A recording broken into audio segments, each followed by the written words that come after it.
तो नमस्ते दोस्तों, शुरू करते हैं हम अपना आज का शो पूछता है बैच। तो हेयर वी गो, स्टार्ट करते हैं। नंद किशोर राय, ये रहा आपका question. Nandu, what is the name of Indian human space flight program by ISRO? ISRO जो मानव को भेजने वाला है स्पेस में, उस प्रोग्राम का नाम क्या है? ओके, पहला क्वेश्चन अच्छा था। इसका नाम है गगनयान। एक्चुअली ओके, अपना बिल्कुल ये सही। इंडिया का एक अच्छा खासा एक एम्बिशियस मिशन है, जिसमें अपन अपने जो ह्यूमन है ना, 3 ह्यूमनों को अपन स्पेस में भेजेंगे, जो अर्थ की लो अर्थ ऑर्बिट है उसमें। ओके, उससे पहले हालांकि अपन 2 अनमैन्ड भी भेजेंगे, और मैन अपना टारगेट वो है कि 3 ह्यूमन को अपने स्पेस में भेजना है। और इसको ये जो गगनयान छोड़ा जाएगा वो जीएसएलवी से छोड़ा जाएगा, जो मोस्ट पावरफुल रॉकेट है मार्क 3 से। ओके, जैसे मार्क 3। बिल्कुल लेकिन इसमें सही। यह है कि इसने बोला है कि इन लोगों ने, जो स्पेस के चेयरमैन है, कि भले ही ट्रेनिंग भले ही रुक गई है, लेकिन जो लॉन्च डेट थी ना वो सेम रहेगी अपनी अनमैन्ड सारी फ्लाइटों की, वो सेम। के लिए मोहित या दीपक, ओके। ये रहा आपका question. Complete this order. Haridwar, Ujjain, Prayagraj, मतलब कोई भी आगे पीछे हो नासिक। सकता है। Exactly, Nashik. Nashik is the right answer. Nashik भाई साहब, इसमें कुंभ मेला में लगता है ना हर 12 साल में अपना इस वाले में। और अगला जो कुंभ मेला है वो हरिद्वार में लगने वाला है। एक्चुअली हर कुंभ मेला 12 साल में लगता है, लेकिन ये जो हरिद्वार में लगने वाला है वो एटलीस्ट पहली बार ऐसा होगा कि 11 साल में लगने वाला है।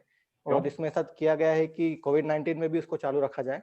वो लास्ट ईयर जो इलाहाबाद में हुआ था वो कुंभ मेला नहीं था, वो अर्ध कुंभ मेला था। 6 साल में हुआ था, लेकिन उसे डिक्लेयर पूरा कुंभ ही किया था। उसके पीछे में पॉलिटिकल बिल्कुल, रीजंस थे, क्योंकि इस लेवल पे जो उन्होंने ऑर्गेनाइज किया था, वो जो गवर्नमेंट आई थी और इतनी मेजोरिटी में थी, शायद नेक्स्ट टाइम वो ना कर पाते, इसलिए उन्होंने उसको डिक्लेयर भी किया था कि वो कुंभ है प्रॉपर, और उस मतलब पूरे इंटरनेशनल लेवल पे ऑर्गेनाइज भी किया था। या यू आर राइट शुभम राय। वो एक्चुअली अर्ध कुंभ था, लेकिन कहीं पे भी उसका नाम अर्ध कुंभ नहीं रहा, वो कुंभ मेला 2019 के नाम से ही चला है।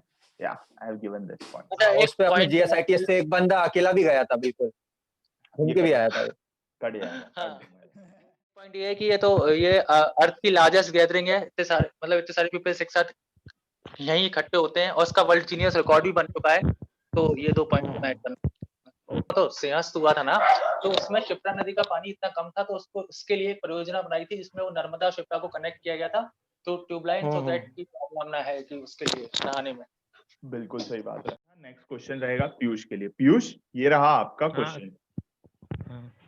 What is the defect of vision in which a person cannot see the distant object clearly but can see the nearby objects clearly? मतलब दूर की चीजें नहीं दिखती है क्लियरली, लेकिन पास की चीज दिख जाती है। तो वो आंख की बीमारी को क्या बोलते हैं? मेरे को है भाई मायोपिया। बिल्कुल, हाँ बिल्कुल। It is myopia. पीयूष को मैं 10 पॉइंट्स दूंगा। भाई ये यही वाला मायोपिया मेरे को है भाई। मैं चश्मा लगाता हूँ, मेरे को इसमें अप्तल लेंस लगा है, तो मैं बोल सकता हूँ भाई इसमें अप्तल लेंस सही होता है ये। अच्छा, इसमें अच्छा को ट्रिविया बता सकता हूँ, इसको शॉर्ट साइटेडनेस भी कहते हैं। और हाँ, और ये उल्टा है, मतलब अपन को इसमें अगर पास की चीजें नहीं दिखती हैं तो उसको शॉर्ट साइटेडनेस कहते हैं, और हाँ। दूर की चीजें नहीं दिखती हैं तो उसको लॉन्ग साइटेडनेस।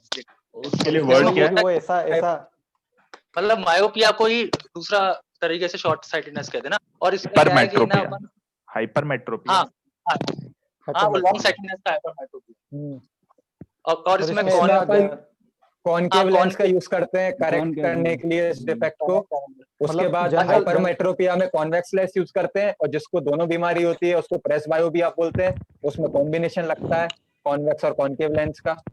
और कुछ बताऊं भाई, मैंने अभी 9th क्लास पढ़ी है। टेक्निकलिटी और है कि वैसे इमेज बननी चाहिए रेटिना पे, तभी उसको सेंस करता है ब्रेन। लेकिन इसमें होता क्या है कि रेटिना से पहले ही इमेज बन जाती है, और उसको डाइवर्ज करने के लिए अपन कॉनकेव लेंस यूज करते हैं। एग्जैक्टली। या और इमेज भी उल्टी बनती है, ब्रेन उसको फिर सीधा करता है, ये भी पता होगा। ओके, पहली बात तो रहा है, ये 9th का नहीं है, 10th का सवाल था। अरे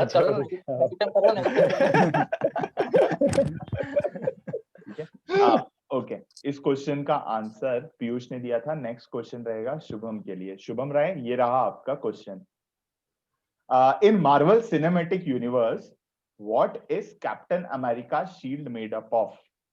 वाइब्रेनियम। ओह, इतना सोचा भी नहीं। 10 पॉइंट। अरे यार, युगांडा में पाया गया था वो। भाई ब्लैक पैंथर कौन भूल और सकता इट है? Was the most lightest and strongest metal available on the earth as per the fiction. और ये उधर से आया था, क्या बोलते हैं, स्पेस से आया था ये मटेरियल, यहाँ भी नहीं पाया गया था, जिसको काफी सालों तक छुपा के गया रहा था, जो कि ब्लैक पैंथर पिक्चर में बताया गया था। ओके सिनेमैटिक यूनिवर्स के बारे में क्या बताऊं, सबसे पहले दो यूनिवर्स होते हैं, एक तो ये होता है, एक डीसी यूनिवर्स होता है। इस सिनेमैटिक यूनिवर्स की मार्वल्स की पिक्चर सारी लाइट और फनी टाइप की होती है, चाहे लड़ाई वगैरह जो भी देखोगे, थॉर 3 में भी देखी होगी, जितने में भी आपको ऐसा बुरा सा फील नहीं आता है। लेकिन भाई डीसी में चले जाओगे, उसका पूरा कंटेंट डार्क होता है बिल्कुल, आप मतलब दिल को छूता है वो, और ऐसा कंटेंट होता है। ये दोनों यूनिवर्स बिल्कुल अलग है, दोनों के हीरोज कभी क्लैश नहीं होते, जैसे कि वो सुपरमैन, बैटमैन वगैरह इस यूनिवर्स में कभी नहीं आएंगे। सिर्फ और सिर्फ एक हीरो के साथ हुआ है, वो है स्पाइडरमैन, जो दोनों में मिलेगा, जो कि इसलिए हो पाया क्योंकि सोनी और इन्होंने पैक्ट कर लिया था साइन खरीद के, इसलिए फिर स्पाइडरमैन आया है। बाकी और दोनों यूनिवर्स में कोई समानता नहीं है, और बस। तो मार्वल का वो बंदा कौन था जो केमियो देता था, वो मर गया, वो क्या नाम था उसका यार? वो स्टैनली स्टैनली देता था, और अपने एलन मस्क ने भी कैमियो दिया था आयरन मैन 2 और आयरन मैन 3 में भी। आयरन मैन का किरदार एलन मस्क पे ही पूरा निर्धारित है। एलन मस्क को ही रियल आयरन मैन कहते हैं, मतलब इसका अपने वर्ल्ड का। भाई ऐसे बता रहा है ये। रियल वर्ल्ड से होते नहीं, मेरे दिमाग में इतना सारा डेटा आ रहा है, मेरे को समझ नहीं आ रहा कौन सा छोड़ो कौन सा बताओ अभी। ठीक है, मत बताओ। हो गया। ओके, इस क्वेश्चन का आंसर शुभम राय ने दिया था। नेक्स्ट क्वेश्चन रहेगा अभिषेक के लिए। अभिषेक, ये रहा आपका क्वेश्चन।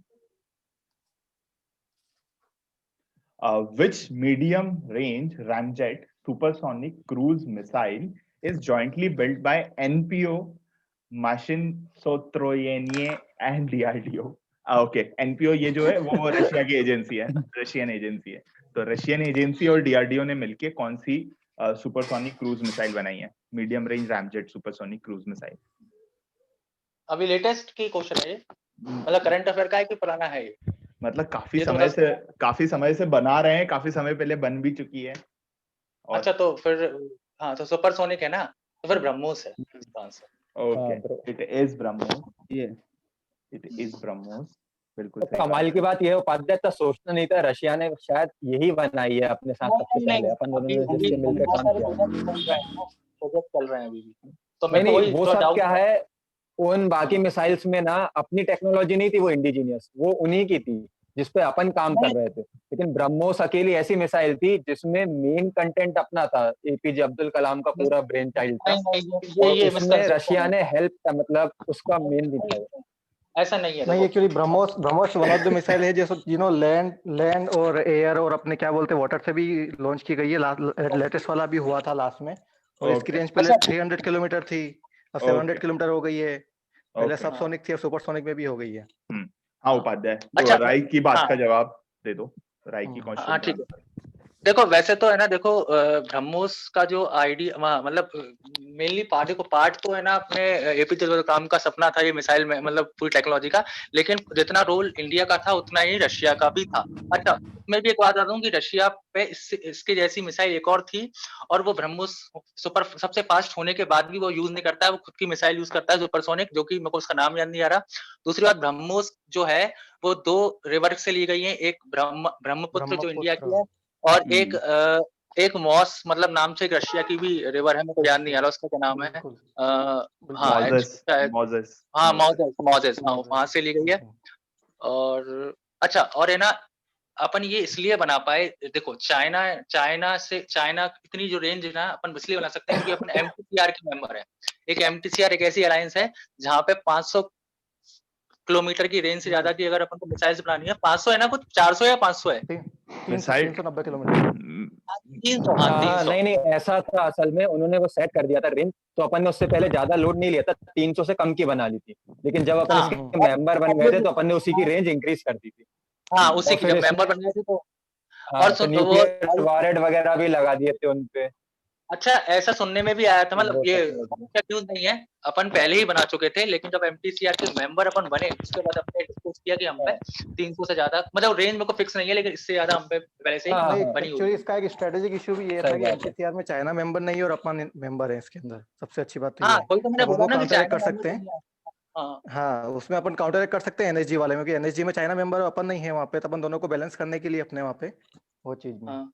ओके और हाल ही टेस्ट भी परफॉर्म करे जा रहे हैं, तो देखो उसमें देखो तो अपन ने ना जो अपनी सुखोई है उस पर टेस्ट करा था अपन ने, वो सक्सेसफुल रहा। बिल्कुल बिल्कुल। फिर ठीक है, और है ना ये अपना क्या नाम है उसका नेवल शिप का, वो विक्रमादित्य, उससे भी अपन ने इसको नहीं भाई, आईएनएस कलवारी, सबसे नहीं अच्छी न्यूक्लियर बात सबमरीन ये है कलवारी, कि कलवारी जितनी भी, कलवारी। जैसे ब्रह्मोस अपना इंडिया का ब्रेन चाइल्ड था, इसलिए उसको प्रमोट भी किया जा रहा है, क्योंकि आजकल के जो वॉर हो रहे हैं वो ऐसे कन्वेंशनल वॉर नहीं हो रहे हैं, एक तो स्ट्रेटेजिक वॉर हो हाँ, रहा है और उनका कमर्शियलाइजेशन बहुत ज्यादा हो रहा है चीजों का, क्योंकि और फिर अभी निर्भर लेटेस्ट करती में है। अभी साउथ ईस्ट एशिया में अपनों ने ब्रह्मोस को मतलब एक्सपोर्ट भी किया है किसी कंट्री को, नाम तो मैं नहीं हाँ, जानता। नहीं, ये उसको एक्सपोर्ट करने किया के है, लिए और एक्सपोर्ट उसको किया है। कमर्शियलाइज करने के लिए अपन सबसे ज्यादा उसको कर रहे हैं, हाँ क्योंकि हाँ, वो इफेक्टिव भी है बिल्कुल और अपनी पर्सनल भी है।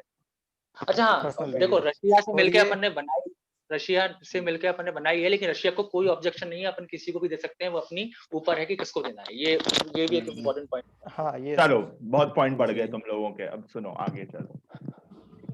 इतना कौन पढ़ता है रे ब्रह्मोस के बारे में? नंदू तेरा टाइम भी आएगा तो तुम।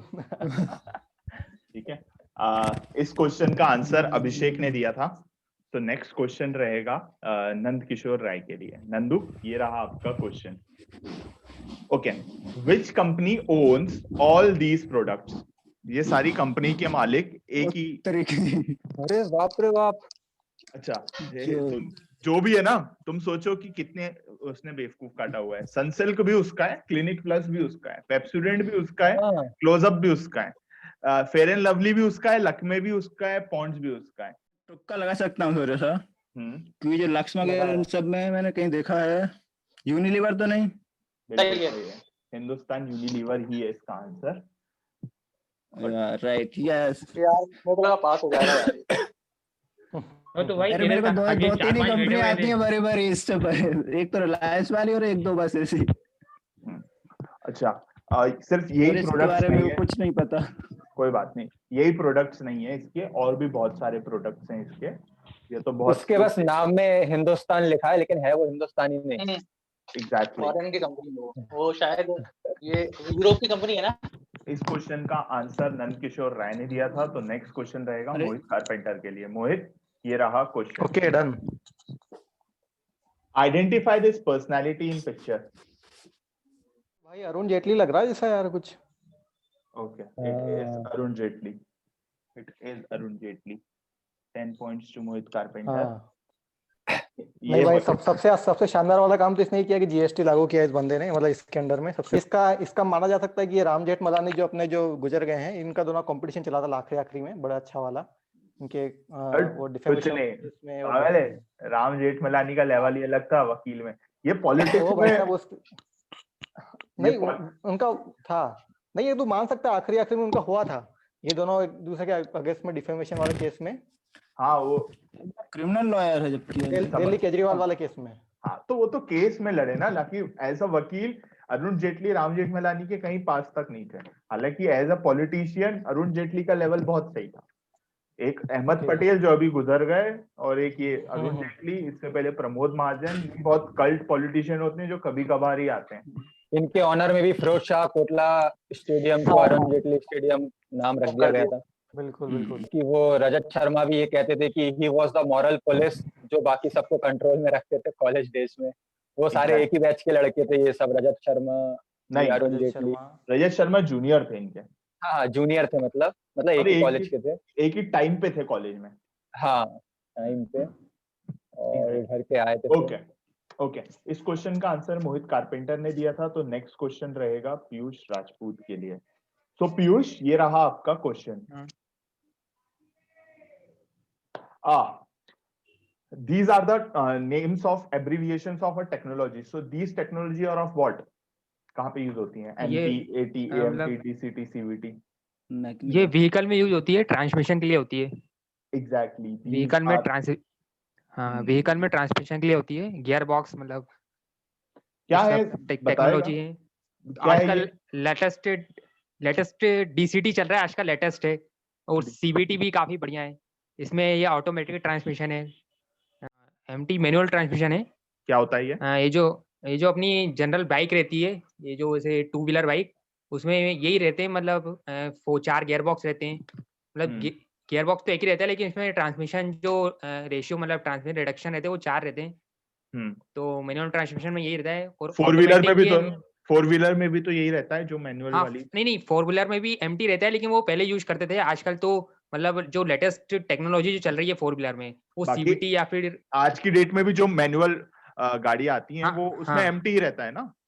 एमटी भी रहता है, और लेकिन उससे एमटी से एडवांस एएमटी है। ये एमटी रहता है उसमें जनरली, आजकल जो एएमटी हो 4 गया व्हीलर है। आजकल हाँ एमटी हो गया है। मतलब ये भी एमटी जो है, ये है तो मैं एमटी, लेकिन इसका थोड़ा सा एडवांस वर्जन है। ओके, एटी क्या है? मतलब इसमें एएमटी है, ये ऑटोमेटिक ट्रांसमिशन है। नहीं, एटी। और फिर हाँ, एटी ऑटोमेटिक ट्रांसमिशन। ओके, इसमें क्या होता है? और फिर इस ये सब है ना, जो ये जो लगाया हुआ है सीक्वेंस में, ये सब इसके ये अपना एडवांस वर्जन है सबके। जैसे आप ओके। एमटी के बाद फिर ऑटोमेटिक ट्रांसमिशन आता है, ये थोड़ा सा इससे कॉस्टली पड़ता है, लेकिन आपको इसमें थोड़ा सा कंफर्ट फील होगा। और मतलब एटी में। और फिर उसके बाद आप एएमटी में आते हो, तो ये इसका एक और एडवांस वर्जन है, एएमटी ऑटोमेटिक मैनुअल ट्रांसमिशन। बिल्कुल। मतलब एमटी को एडवांस में एएमटी है, और कुछ नहीं है। ओके, और आजकल डीसीटी। फिर ये थोड़ा सीवीटी पहले आता है, बाद में डीसीटी आता है। CVT okay. वही अपना कंटिन्यूअस वेरिएबल ट्रांसमिशन, मतलब इसमें गियर बॉक्स यूज ही नहीं होते, ओके। और क्लच भी यूज नहीं होता। जो ओके। स्कूटी रहती है ना अपनी स्कूटी, हम्म। उसमें सीवीटी यूज होता है, तो बेल्ट एंड पुली मतलब सिस्टम। तो सीवीटी पुरानी टेक्नोलॉजी है जो आजकल 4 व्हीलर में डाल दी गई है। सीवीटी पुरानी टेक्नोलॉजी नहीं है, नई टेक्नोलॉजी है सीवीटी, लेकिन 4 व्हीलर में भी है, 2 व्हीलर में भी है सीवीटी। ओके। जो स्कूटी ये रहती है ना, उसमें गियर बॉक्स कहाँ रहते हैं, उसमें सीवीटी इंजन आते हैं, गियर पुली, वो belt and pulley system. Okay, और डीसीटी क्या है? डीसीटी को अपन डीएसजी भी बोलते हैं, बिल्कुल सही बात है। डायरेक्ट शिफ्ट गियर भी बोलते हैं अपन। ओके। जैसे डीसीटी का मतलब होता है डुअल क्लच ट्रांसमिशन, इसमें मतलब 2 क्लच का यूज करते हैं अपन, 2 क्लच का, बिल्कुल सही बात है। ऐसा रहता है। तो इस ओके, इस क्वेश्चन का आंसर दिया था पीयूष ने। सो नेक्स्ट क्वेश्चन रहेगा शुभम राय के लिए। Shubham, what is net grid? Net grid is national intelligence grid. ये जो मुंबई में अटैक्स हुए थे उसके बाद बनाई गई थी। मुंबई अटैक्स में सबसे बड़ा फॉल्ट ये बताया गया था कि इंटेलिजेंस एजेंसीज को खबर तो आ गई थी कि अटैक होने वाला है, लेकिन सब में प्रॉपर कोऑर्डिनेशन नहीं हो पाया था, इसलिए फिर नेट ग्रिड की स्थापना की गई थी। इसके जो पहले प्रेसिडेंट थे वो कैप्टन रघुरमन थे, वो आर्मी में थे, उन्होंने फिर टेक्निकल ब्रांच में, फिर उनको वहां से रिटायर हो गए थे, मतलब शॉर्ट सर्विस कमीशन था उनका, उसके बाद वो आए थे और उनको पहला प्रेसिडेंट बनाया गया था। यही ऐसा ऑफिस है जिसकी सबसे ज्यादा तनख्वाह है सरकारी नौकरियों में इंडिया में। इनको 10 लाख रुपए महीना मिलता था जब ये बना था। नेट ग्रिड सिर्फ इंफॉर्मेशन कलेक्शन और डिसिमेशन वाली एजेंसी है, और इसका कोई रोल नहीं है। ये सारे एजेंसी इसका डेटा कलेक्ट करता है और एक दूसरे को रिले करता है जिसको जहां जैसी जरूरत होती है। हाँ, उसके बाद काफी सालों तक तो वो कैप्टन रघुरमन ने किया था। उसके बाद कैप्टन रघुरमन अपने रिलायंस के जो सिक्योरिटी प्रेसिडेंट थे वो भी वही थे, और रिलायंस के बाद शायद महिंद्रा की लैंड डिफेंस डील्स में भी उन्होंने बहुत काम किया था। ओके। इसका रिक्रूटमेंट की कोई जानकारी नहीं है, इसके रिक्रूटमेंट कहीं से भी हो सकते हैं, और इसमें जो काम करने वाले लोग हैं वो मेनली कंप्यूटर और इंजीनियर, मतलब सॉफ्टवेयर वाले टाइप के लोग होते हैं। ऐसा इस क्वेश्चन का आंसर शुभम राय ने दिया था। तो नेक्स्ट क्वेश्चन रहेगा अभिषेक के लिए। अभिषेक, ये रहा आपका question. What is common among these Indian personalities? Abhishek. Kapil Sibal. हो डन। अच्छा, बहुत बढ़िया। अरे बोल। प्रोफेशन इनका एक ही, सबका सेम है ये। मतलब ये क्या है, कानून विशेषज्ञ हैं, ऐसा कुछ? मेरे से कुछ नहीं पूछना है, तुमको आंसर देना है। कुछ याद तो आ रहा है मुझे यार। ये एक तो स्मृति ईरानी, कपिल सिब्बल, और ये यार, रुकना, मेरे को थोड़ा सोचने का टाइम दे। हाँ, यू ओनली हैव 10 सेकंड्स मोर। अरे ये सभी एमएचआरडी में, मतलब एमएचआरडी कैबिनेट मिनिस्ट्री संभाल चुके हैं ये। Yeah, exactly. They all are Okay. education या HRD minister. बच गया उपाध्याय, नाइस उपाध्याय, नाइस। वरना अभी या ब्रो, दांत साफ करने पड़ जाते हैं, बच गया अभी। तो एक क्रोनोलॉजी में बने हुए हैं। यूपीए 1 जब 2004 में आई थी तो अर्जुन सिंह एचआरडी मिनिस्टर थे, फिर कपिल सिब्बल हुए, फिर पल्लम राजू हुए। अपन जब अपना जो किया धरा था वो पूरा कपिल सिब्बल ने किया था, सीसी फ्रेमवर्क वगैरह लेकर आए थे। फिर मोदी गवर्नमेंट आई तो पहले स्मृति ईरानी थी, फिर प्रकाश जावड़ेकर हो गए, और अभी आज की डेट में रमेश पोखरियाल निशंक हैं। जो न्यू एजुकेशन पॉलिसी है वो इनके टाइम पे मेनली बनी थी। स्टार्ट भले ही स्मृति ईरानी के टाइम पे हुई थी, प्रकाश जावड़ेकर के टाइम पे पूरी बनी थी, और रमेश पोखरियाल निशंक ने उसको रिलीज करी। तो के कस्तूरी रंगन थे उस न्यू एजुकेशन पॉलिसी के अध्यक्ष। के कस्तूरी रंगन, बिल्कुल। इसका बजट भी दोगुना कर दिया गया है। एजुकेशन मतलब इसका क्या बोलते हैं, एजुकेशन का बजट पहले जितना था उससे, और और ये 5+3+3+4 सिस्टम लागू किया गया है स्कूल्स में। हायर एजुकेशन में higher education commission of India ला दिया गया है, जो अब संभालेगा सारे क्रेडिट सिस्टम, मल्टीपल एग्जिट और एंट्री पॉइंट के साथ। ये सब तो ठीक है, बस अच्छी बात ये है कि अब अपनी जो एजुकेशन है वो बस ऐसा नहीं रह जाएगी कि साला मैथ्स, इंग्लिश और साइंस के उस पे बस टिकी रह जाएगी बच्चों के पास। सबसे अच्छी अब बात है ये बच्चे कोडिंग आगे स्टार्ट कर रहे हैं ना 6 से। नहीं अच्छे से परस्यू कर पाएंगे, इसमें- जितने अच्छे से अपने सब्जेक्ट्स को परस्यू कर और इसमें अपन कॉलेज बीच में छोड़ दो तो भी अपन को कुछ पॉइंट्स मिलेंगे अपने अकाउंट में जमा क्रेडिट्स होंगे। मिलेंगे, और क्रेडिट्स हाँ। मिलेंगे उसके आपको, जो कि आप बाद में भी सर्टिफिकेट, ज्वाइन डिप्लोमा करके ऐसा 3 साल का, 2 साल का करो तो। सबसे अच्छी बात है कि वोकेशनल एजुकेशन को वो सिग्निफाई किया गया ना 9th 10th से इसमें, इस वाले में कोडिंग इंट्रोड्यूस कर दी गई है, और ऐसा भी कह दिया गया है जो अपने एक्स्ट्रा करिकुलर सब्जेक्ट्स हुआ करते थे ना, डांस, म्यूजिक, स्पोर्ट्स, हुआ करिकुलम में आ गए। मैं तो इसको पता है ना, मैं क्रिटिसाइज करूंगा। पता है इसमें होगा क्या है, क्या हाँ हायर एजुकेशन बोल तो हायर एजुकेशन तो मतलब सही रहेगी, मतलब उस समय बच्चे समझदार हो जाते हैं कि चलो अगर 1 साल करा तो अपने ये क्रेडिट ले लो या ये डिप्लोमा ले लो।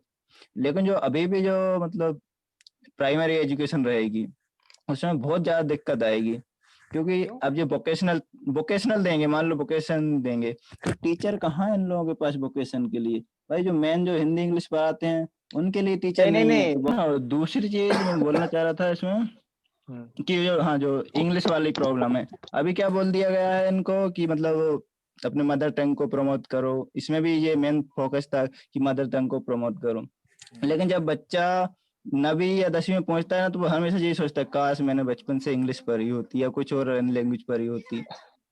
तो मैं यहाँ थोड़ा सा मतलब क्रिटिसाइज लगता है मेरे को, क्योंकि हायर एजुकेशन वाला तो सही रहेगा। एक्चुअली मैं इसका एक जवाब देता हूँ, बाकी जवाब तो देंगे ही राय और ये मोहित।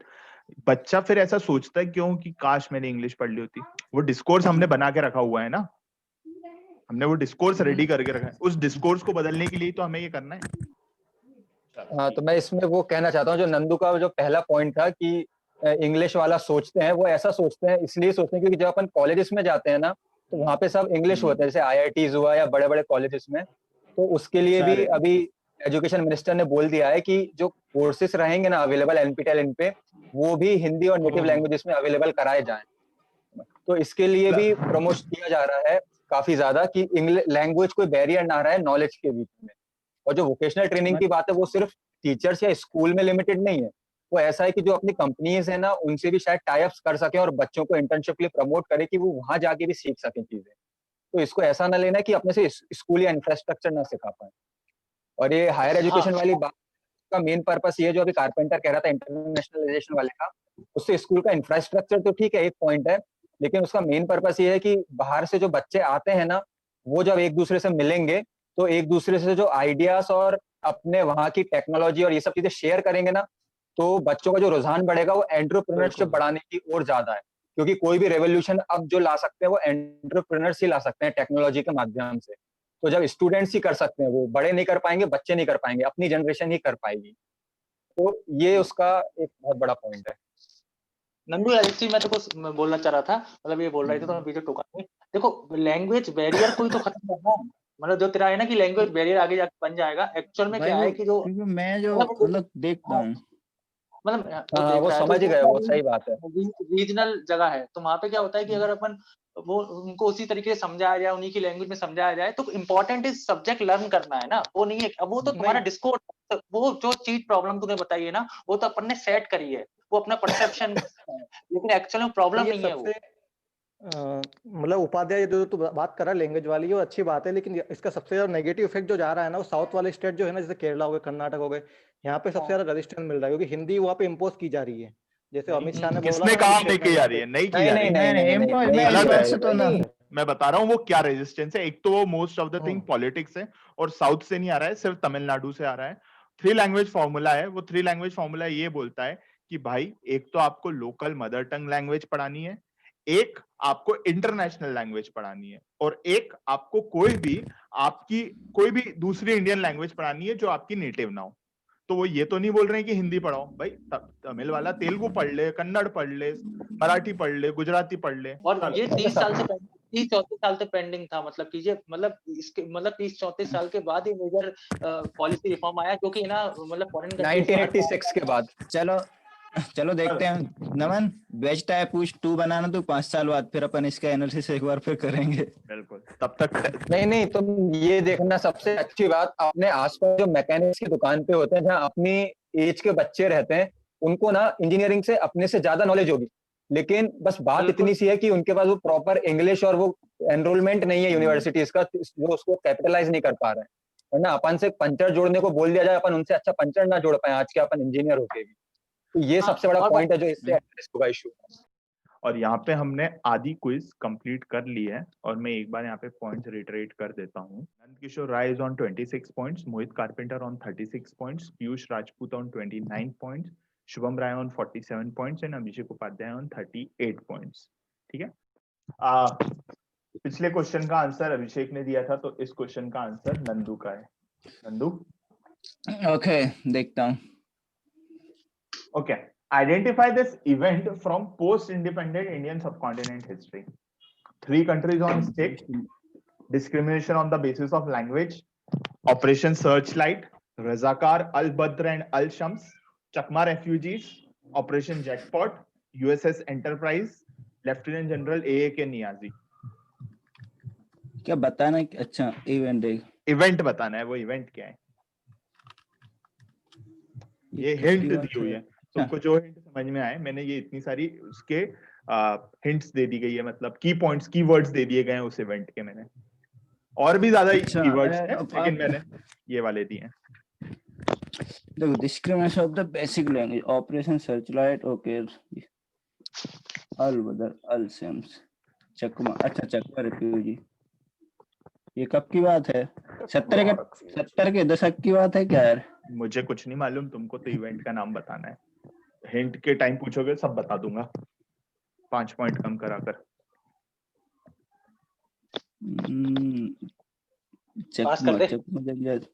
नहीं सोचूंगा, थोड़ा सा तो लगाऊंगा दिमाग। फिर से वर्ड्स रिपीट करता हूं मैं। 3 countries were on stake at that time. अच्छा, ओके। हाँ, डिस्क्रिमिनेशन अपना 1971 का वो भारत पाकिस्तान का युद्ध की बात तो नहीं है? हाँ, उसी वही है, बांग्लादेश लिबरेशन वॉर। बिल्कुल सही है, और उसी की बात है ये। बिल्कुल 10 पॉइंट्स। मैंने ना ब्रो, बांग्लादेश, इंडिया, पाकिस्तान इस वॉर में था ना, सबसे अच्छी दोस्ती जो अपने साथ निभाई थी वो रशिया ने निभाई थी। यूएस। यहाँ पे एक टाइम ऐसा हुआ था जब चाइना भी अटैक करने वाला था, और यूएस के एडमिरल को भी ऑर्डर दे दिया था उन्होंने कि आप जाके इंडिया पे अटैक कर सकते हो। रशिया था, उसकी अपने साथ एक ट्रीटी थी, एक फ्रेंडशिप क्लॉज था, जिसमें वो अपने साथ खड़ा हुआ था यूएस से भी, और चाइना के सामने बॉर्डर से भी वो लड़ रहा था, और यूएस के लिए उसने भी भेज दिया था, ऑर्डर दे दिया एडमिरल को कि तुम जंग कर सकते हो यूएस से, और वो अपने साथ खड़ा था। पाकिस्तान जो होता है वो अपना बांग्लादेश था, वेस्ट पाकिस्तान जो अभी आज का पाकिस्तान है, तो ये उनको बहुत बुरी तरीके से ट्रीट करते थे। ऐसा यहाँ तक कि ये था कि जब उनके पार्लियामेंट और मीटिंग्स हुआ करती थी ना, तो वो लोग इन ईस्ट पाकिस्तान वालों को नीचे बैठालते थे और वो खुद ऊपर बैठते थे।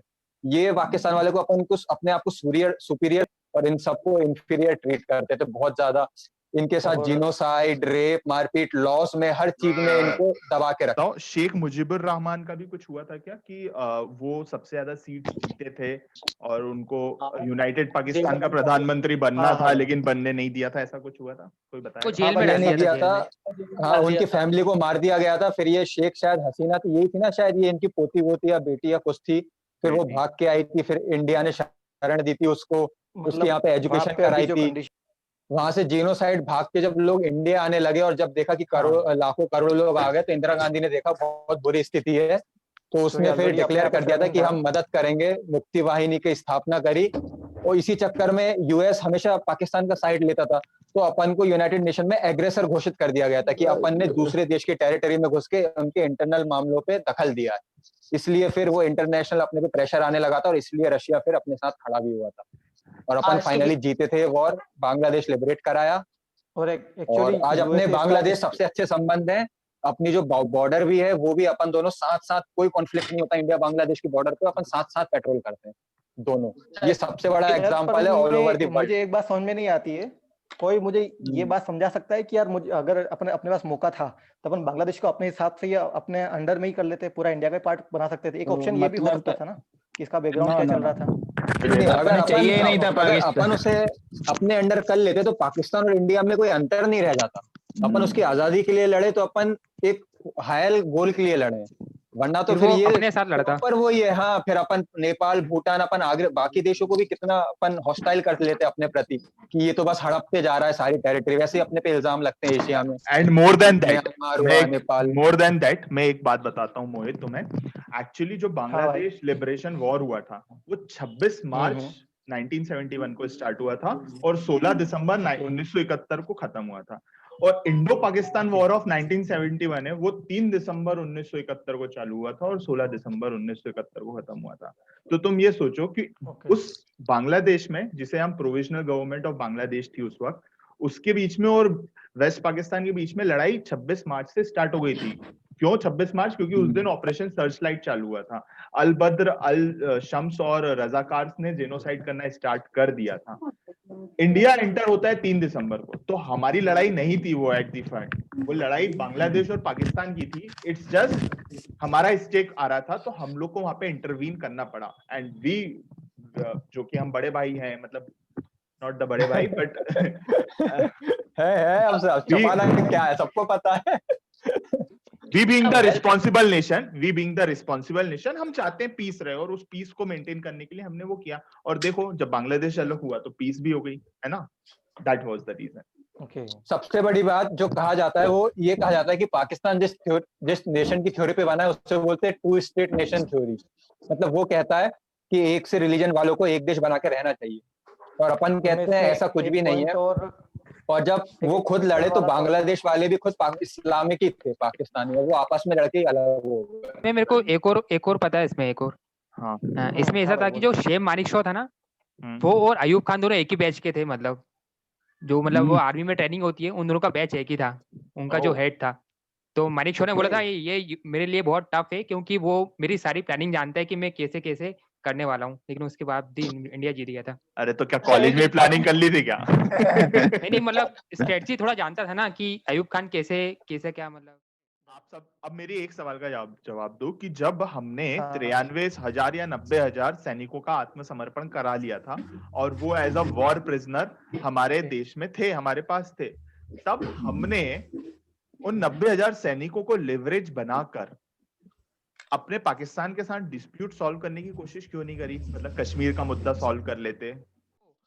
शिमला समझौता हुआ था, उसमें उनका जो मतलब वो पीएम था, मतलब राष्ट्रपति जो भी, वो इंडिया आया था। तो इंदिरा गांधी ने बोला था हम छोड़ देंगे, हमें कोई दिक्कत नहीं है। बस उन्होंने बोला था कि ये जो दोनों देश के मसले हैं वो दोनों देश मिलकर ही सॉल्व करेंगे, तीसरा कोई इंटरमीडिएट नहीं करेगा, जो अमेरिका पहले करता था। तो ये था इसका। और है ना, इसलिए छोड़ दिया था कि छोड़ देते, लेकिन हम ये अगली बोल बार रहे से हैं वो तीसरा इंटरमीडिएट नहीं करेगा, ऐसा इसने बोला था। ओके, बट ये हमने क्यों नहीं किया कि नहीं भाई हमें कश्मीर दो, तभी हम आपके 93,000 सैनिक देंगे, वरना नहीं देंगे? एक्चुअल में उसके जो प्रधानमंत्री था उसने भीख मांगी थी इंदिरा गांधी से कि मेरे को कुछ तो इंडिया से दो कि मैं वहां पे आके अपना इज्जत बचा सकूं, ऐसा कुछ हुआ था शायद। जुल्फिकार अली भुट्टो।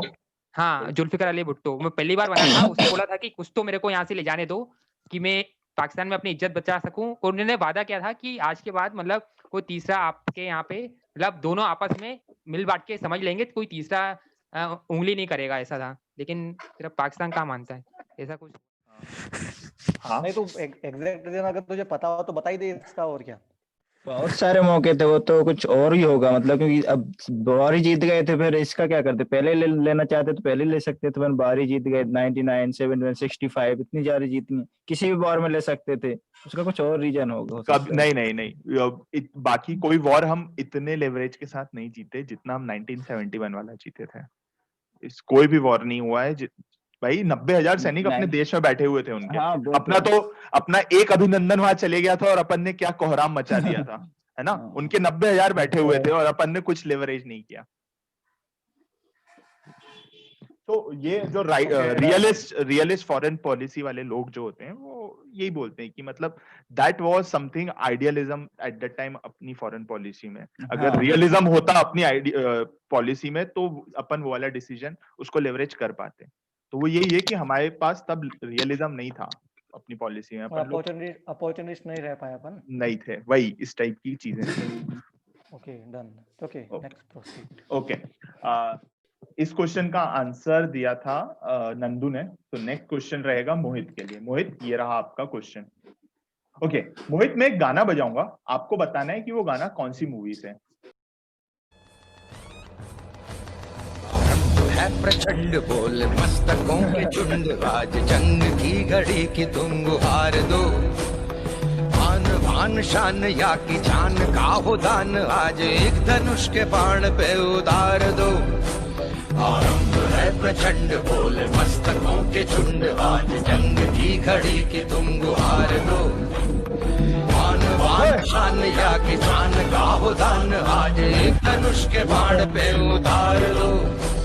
आरंभ है प्रचंड।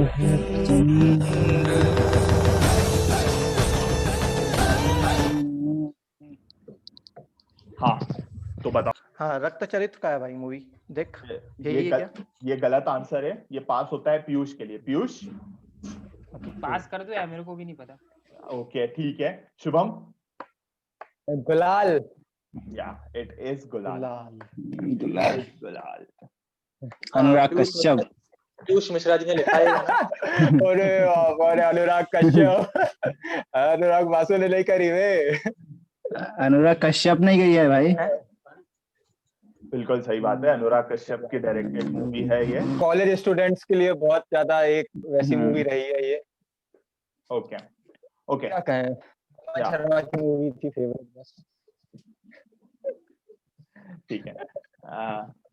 एक्चुअली ये मतलब अब मैं मूवी देखता हूँ तो मेरे को अब इतनी अच्छी नहीं लगती है, लेकिन वो तब जब आई थी ना तब मतलब एक अलग ही क्रेज था इस मूवी का, क्योंकि तब जानते नहीं थे यार कॉलेज क्या होता है।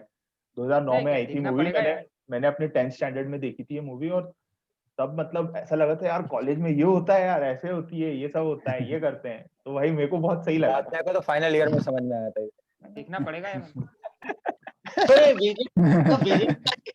नहीं अब नहीं अच्छी लगेगी, अब नहीं अच्छी लगेगी ये मूवी। नमन, ये बीजेपी का आइकॉनिक सॉन्ग है क्या ये? मतलब मैंने देखा है जब भी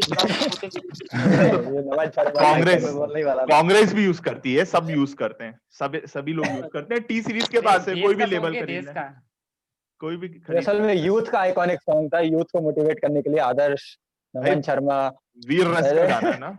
इस क्वेश्चन का आंसर शुभम राय ने दिया था। नेक्स्ट क्वेश्चन रहेगा अभिषेक के लिए। अभिषेक, हाँ चलो। तो अभिषेक, ये रहा आपका question. What is common among these actors? अभिषेक। तो ये जो जितने भी कैरेक्टर्स हैं ये टफ टीवीएफ में आ चुके हैं, जिसमें कि ये तो अपना अच्छा हटा ही दिया, चलो ठीक।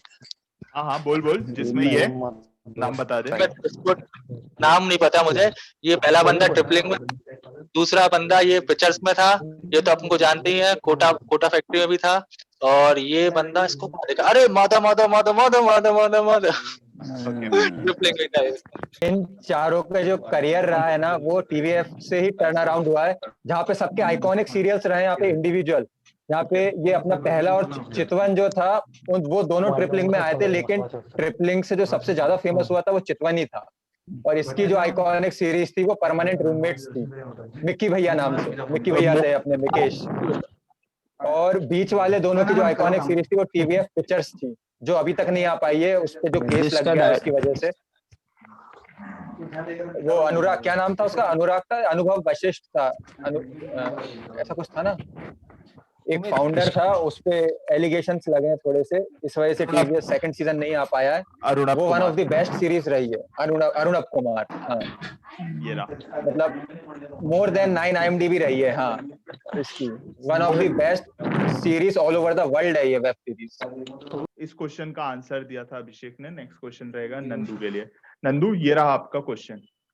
Okay, this is the logo of which company? किसी तुम्हारी। कंपनी का लोगो है, ये बताइए किस कंपनी का लोगो है। ये कौन सी कंपनी होगी यार? मेरे को साला ऐसे उल्टे सीधे क्वेश्चन क्यों देता है?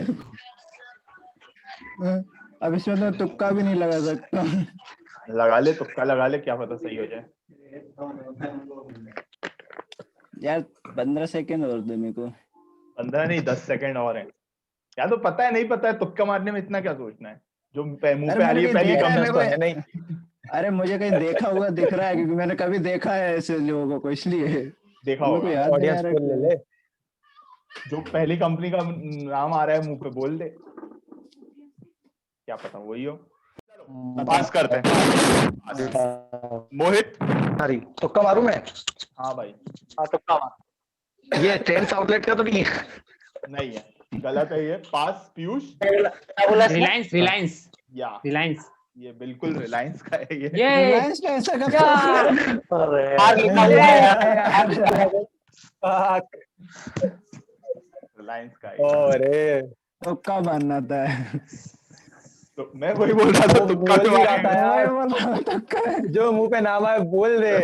हाँ यार, रिलायंस ही आता है मुंह पे तो। इस क्वेश्चन का आंसर पीयूष ने दिया था। नेक्स्ट क्वेश्चन रहेगा शुभम के लिए। शुभम राय, ये रहा आपका क्वेश्चन।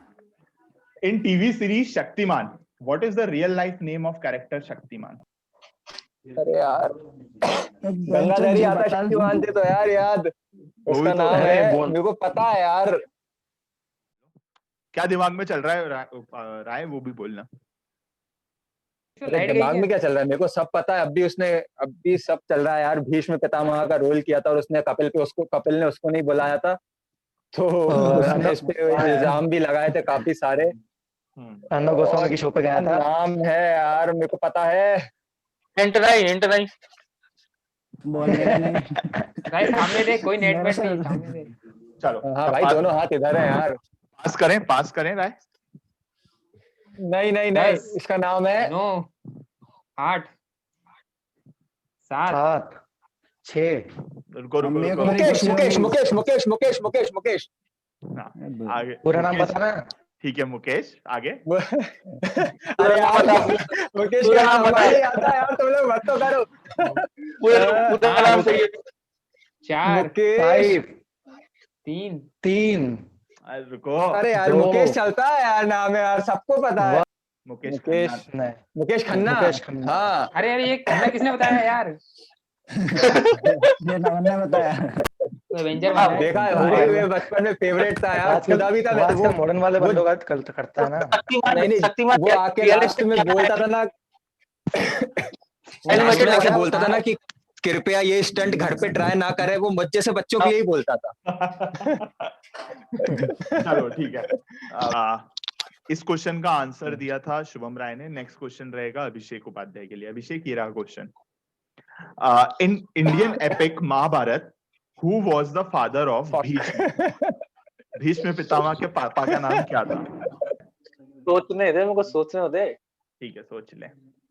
ऐसा नाम भाई सोचने से तो नहीं आएगा। हाँ, वही मैं बोल रहा हूँ। किशोर पता है तेरे को?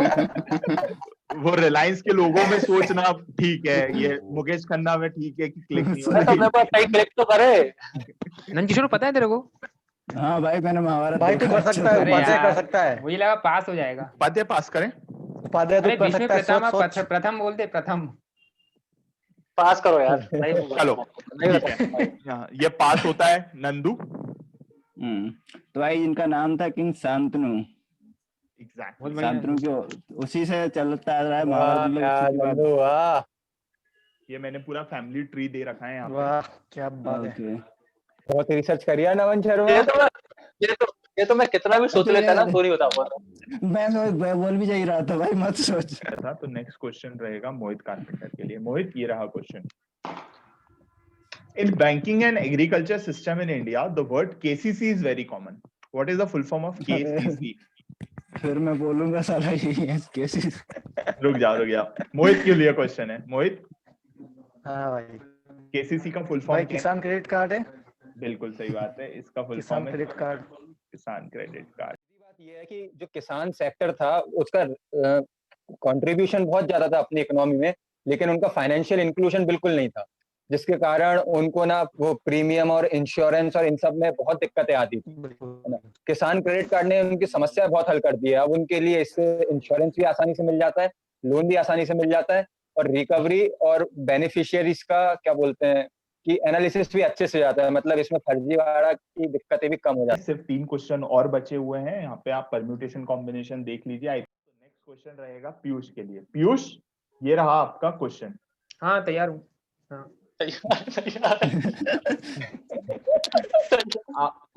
Identify this person in the picture. अरे भाई, ये है अपना जनरल सिंह भंडार वाला। बिल्कुल सही, बहुत सही। है। जर्नल नाइस पीयूष, यहाँ पे कुछ फोटोज लगाई हैं। एक तो मैंने ये बताई गई है जो खालिस्तान है। एक्चुअली जो खालिस्तान इस मैप में दिख रहा है एक्चुअली ऐसे डिमांडेड खालिस्तान नहीं है, बट फिर भी क्योंकि जो खालिस्तान मूवमेंट चलता है वो सिर्फ और सिर्फ इंडियन पंजाबी एरिया में चलता है, पाकिस्तान पंजाबी एरिया में नहीं चलता है। और आज की डेट में जितनी मुझे जानकारी है और जितना मुझे पता है, इंडिया में खालिस्तान मूवमेंट के नाम पे कुछ भी नहीं है, नल है, जीरो है, टेंडिंग टू जीरो है। थोड़ा बहुत होगा। ये मेनली जो बैठे हैं ये यूएस, लंदन और कनाडा में बैठे हैं। अब यहाँ पे मैंने 2-3 चीजें लगाई है, मैं चाहूंगा कि आप लोग और उसके बारे में पढ़ें। एक ये सिख फॉर जस्टिस नाम की चीज है, जो कि एक सेसेशनिस्ट मूवमेंट है, जिसने 2018 में रेफरेंडम 2020 का कॉल किया था कि हम 2020 में रेफरेंडम कराएंगे कि पाकिस्तान खालिस्तान एक अलग देश होना चाहिए।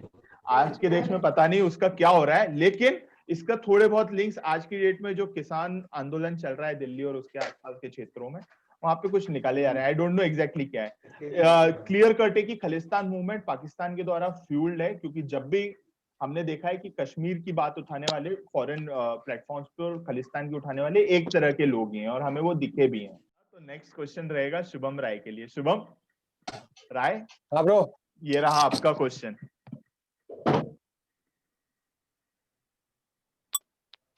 Identify this person in the video. आवाज तो आई नहीं रही। तो आवाज नहीं है, सिर्फ शक्ल देख के पहचानना है कौन है। बहुत फेमस वीडियो है, वायरल वीडियो है। टिकटॉक है क्या ये? भाई तुम जानो क्या है, इस आदमी का नाम बताओ। नहीं पता है, पास करो। पास। चलो अभिषेक। आमिर सिद्दीकी। विराट कोहली। क्या तेरे को सही में पता था? वो पता था मुझे। This is the last question and this question is to Nand Kishore Rai. Nandu, ये रहा आपका question. Like Rabindranath Tagore is the creator of Indian national anthem, who is the creator of Bangladesh national anthem? अरे सेम पर्सन है भाई bro, उसी ने लिखा है रविन्द्रनाथ टैगोर ने। Exactly. तो शुभम राय इस शो के विनर डिक्लेयर होते हैं। शुभम राय और अभिषेक उपाध्याय सेमीफाइनल्स के लिए क्वालिफाई करते हैं। इस वीडियो को आप लोग लाइक कीजिए, शेयर कीजिए, चैनल को सब्सक्राइब कीजिए और रिकमेंडेशन पे यहाँ पे जो 2 वीडियोस आ रहे हैं उन्हें देखिए। Tata, bye bye.